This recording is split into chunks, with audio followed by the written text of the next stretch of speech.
요즘 들어 사는 게 왜 이렇게 재미가 없는지 모르겠다.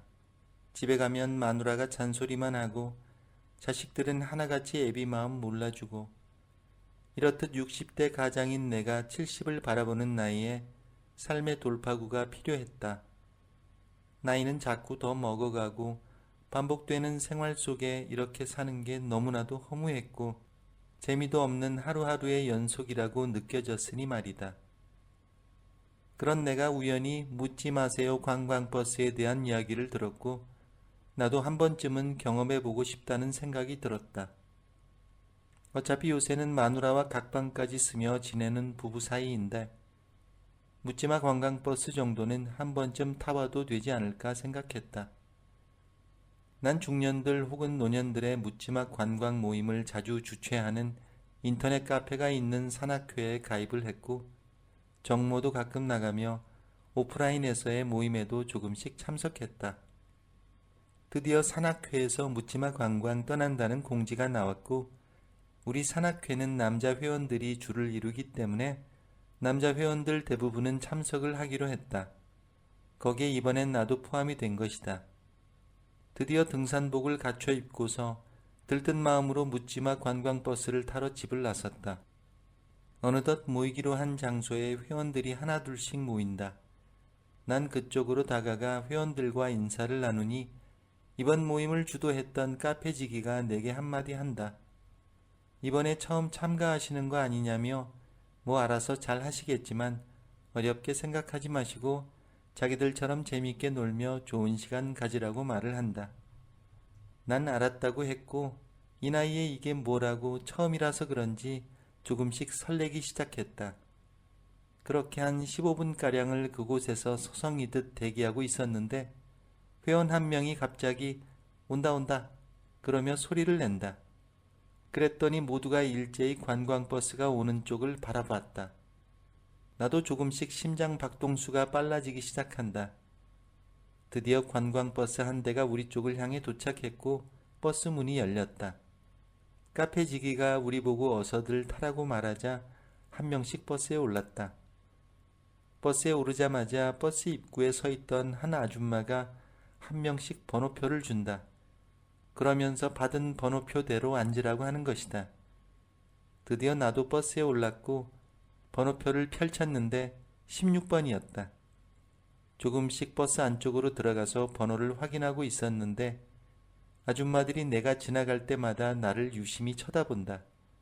그 모습에 좀 민망함이 몰려왔지만 뭐 다들 놀러가는 것이니 그러려니 생각했다. 드디어 내 번호가 보인다. 그리고 내 옆자리에는 이미 아줌마 한 명이 앉아있다. 내가 그 아줌마에게 인사를 하니 아줌마도 나에게 반갑다고 인사를 한다. 그런데 이 아줌마 뚱뚱한 편이다. 내 아내는 마른 편인데 이런 뚱뚱한 아줌마와 함께 나란히 옆에 앉아 있으니까 색다른 느낌이 들었다. 모두들 번호표를 받고 제각기 자신의 자리에 다 앉았고 아까 버스 입구에서 번호표를 건네준 아줌마가 마이크를 잡고 한마디 한다. 만나서 반갑다면서 재밌게 한번 놀아보자고 한다. 그러면서 자기네들은 열정적으로 노는 분들이 좋다면서 기대해보겠다고 말하니 일제히 우리 산악회 남성 회원들의 함성소리가 들리기 시작한다. 그리고 그 뒤 우리 산악회 카페지기가 마이크를 이어받았고 이렇게 나이 먹고 여기서 만난 것도 인연인데 신나고 재밌게 놀아보자고 말하며 여성분들 모두가 미인이라고 칭찬을 하는 것이다. 그랬더니 이번에는 버스 안 아줌마들의 함성이 들리기 시작한다. 모두가 처음은 아니라는 듯이 버스 차창 커튼을 다 치고서 신나게 음악을 틀고 술과 편육과 떡을 먹으며 아주 재밌게 시간을 보내며 놀기 시작한다. 그런데 내 옆에 앉아있는 뚱뚱한 아줌마가 갑자기 내 허벅지를 능글맞게 손으로 만져보면서 어머나 어쩜 이렇게 얇으세요 라며 자기도 예전엔 나 같은 다리였는데 나이 먹고 살쪄서 뚱뚱해졌다고 말하는 것이다. 난 뭐라고 대답할지 몰라 지금도 충분히 아름답다고 마음에도 없는 말을 하니 갑자기 화색이 돋는 얼굴로 그 뚱뚱한 아줌마는 정말이냐며 너무나 좋아라 한다. 그러면서 나에게 한 잔 받으라면서 잔을 권했고 잔을 들어 따라준 술을 마시려고 하니 갑자기 그 뚱뚱한 아줌마가 애교 섞인 몸짓으로 나를 툭 치며 그렇게 마시면 재미없지 않냐며 자기 팔에 내 팔을 끼고 러브샷을 하자는 것이다. 난 못할 것 없어서 같이 러브샷을 시도했다. 그랬더니 뒷자리에 앉아있던 아줌마와 우리 카페 회원이 그런 우리 둘을 보고서 벌써 진도가 그렇게 빨리 나간 거냐며 아주 보기 좋다고 말하는데 자기네들이나 신나게 놀 것이지 참견하는 게 영 부담스럽다. 어느덧 춤판이 시작되나 싶더니 그 좁은 버스 통로에서 브루스를 추는 커플들이 보였고 버스 기사가 그건 좀 위험하다고 살짝 주의를 주니 춤추던 커플은 제자리에 다시 앉았다. 그리고는 노래방 기기를 틀어서 앞자리부터 노래를 부르기 시작했는데 난 어떤 곡을 부를까 고민을 했다. 이렇게 많은 사람들 앞에서 노래 부르는 게 사실상 처음인 내가 어떤 노래를 부를지 너무나 망설여졌다. 난 평상시에도 좋아했던 남진의 빈잔을 부르기 위해 그 곡을 선곡했다. 드디어 내 차례가 다가왔고 난 마이크를 들고서 나름대로 멋들어지게 남진의 빈잔을 부르니 내 파트너인 뚱뚱한 아줌마가 노래 부르는 모습에 반한 듯 해벨레에 나를 쳐다보고 있다. 나는 그 모습에 더욱더 의식하며 감정을 싣고서 멋지게 노래를 계속 불렀고 노래가 끝나자 여기저기서 박수갈채가 쏟아지기 시작했다. 내 파트너인 뚱뚱한 아줌마는 나에게 어쩜 그렇게 노래를 잘하시냐며 자기는 정말 남진이 와서 노래 부른 줄 알았다며 너무나 잘한다고 말하는 것이다. 드디어 내 노래가 끝나니 이번에는 뚱뚱한 아줌마가 노래 부를 타이밍이었는데 이 아줌마가 선곡한 곡은 국민 18번 남행열차였다. 전주가 나오고 노래가 시작되자마자 여기저기서 난리에 아주 좋아라 한다. 이 아줌마 외모는 뚱뚱할지언정 이런데 와서 한두 번 놀아본 솜씨가 아닌 것 같았다.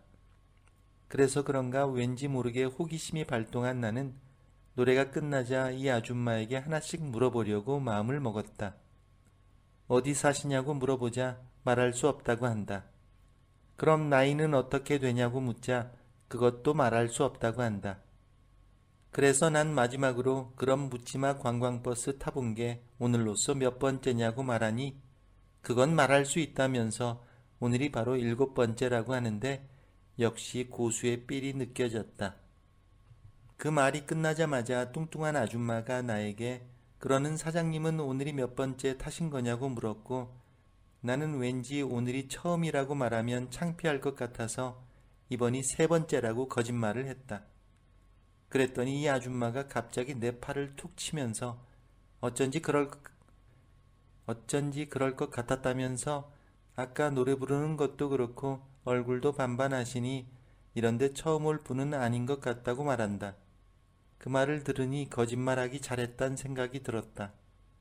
이렇게 시간이 흐르면 흐를수록 묻지마 관광버스 안에서 보내는 시간이 너무나 재밌었고 처음에는 뚱뚱해서 이질적으로 느껴졌던 내 파트너인 이 뚱뚱한 아줌마에게도 조금씩 호감이 가기 시작했다.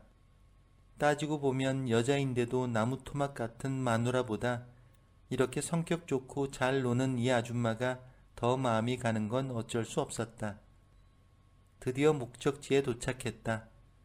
참고로 이번 묻지마 관광은 당일치기 여행이어서 늦게라도 다시 집으로 돌아가는 코스였다. 목적지에 도착한 우리들은 각자의 짝과 행복한 시간을 보냈다.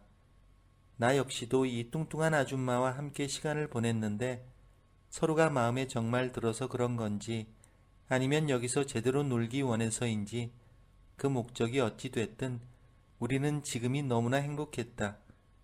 하지만 이제 드디어 돌아갈 시간이었다. 난 모든 게 아쉬웠다. 아까 말했듯이 내 나이 이제 70을 바라보는 나이인데 이런데 안 나오면 이런 이성 친구 언제 어디서 만나보겠냐는 생각이 들었다. 뚱뚱한 아줌마는 나이며 지역이며 어느 것 하나 말해주기 싫다고 했지만 난 이 아줌마를 나중에라도 다시 또 만나고 싶은 마음이 들어서 집에 가는 버스 안에서 뚱뚱한 아줌마에게 다시 한번 물었다. 나이는 몇이고 어디 사시냐고 물어보니 이 아줌마가 말은 안 하고 갑자기 종이에 무언가를 적더니 나에게 주는 것이다. 보니까 전화번호였다. 그러면서 나에게 검지손가락을 입에 갖다 대고 조용히 하라는 신호를 보낸다. 대충 들어는 봤지만 그리고 어느 정도 알고는 있지만 어차피 오늘 하루 만남을 위해 모인 자리인 만큼 서로에 대해 깊이 알아갈 수 없는 룰이 이곳에 자리 잡은 것이었고 그 금기를 깨는 사람은 절대로 이 버스에 탑승할 수 없다는 느낌이 들었다. 난 뚱뚱한 아줌마가 몰래 건네준 쪽지를 주머니에 넣었다. 드디어 아줌마들이 먼저 내리는 목적지에 다가왔고 내 짝도 내릴 준비를 한다. 나에게 오늘 하루 너무나 즐거웠다고 말하는 이 아줌마.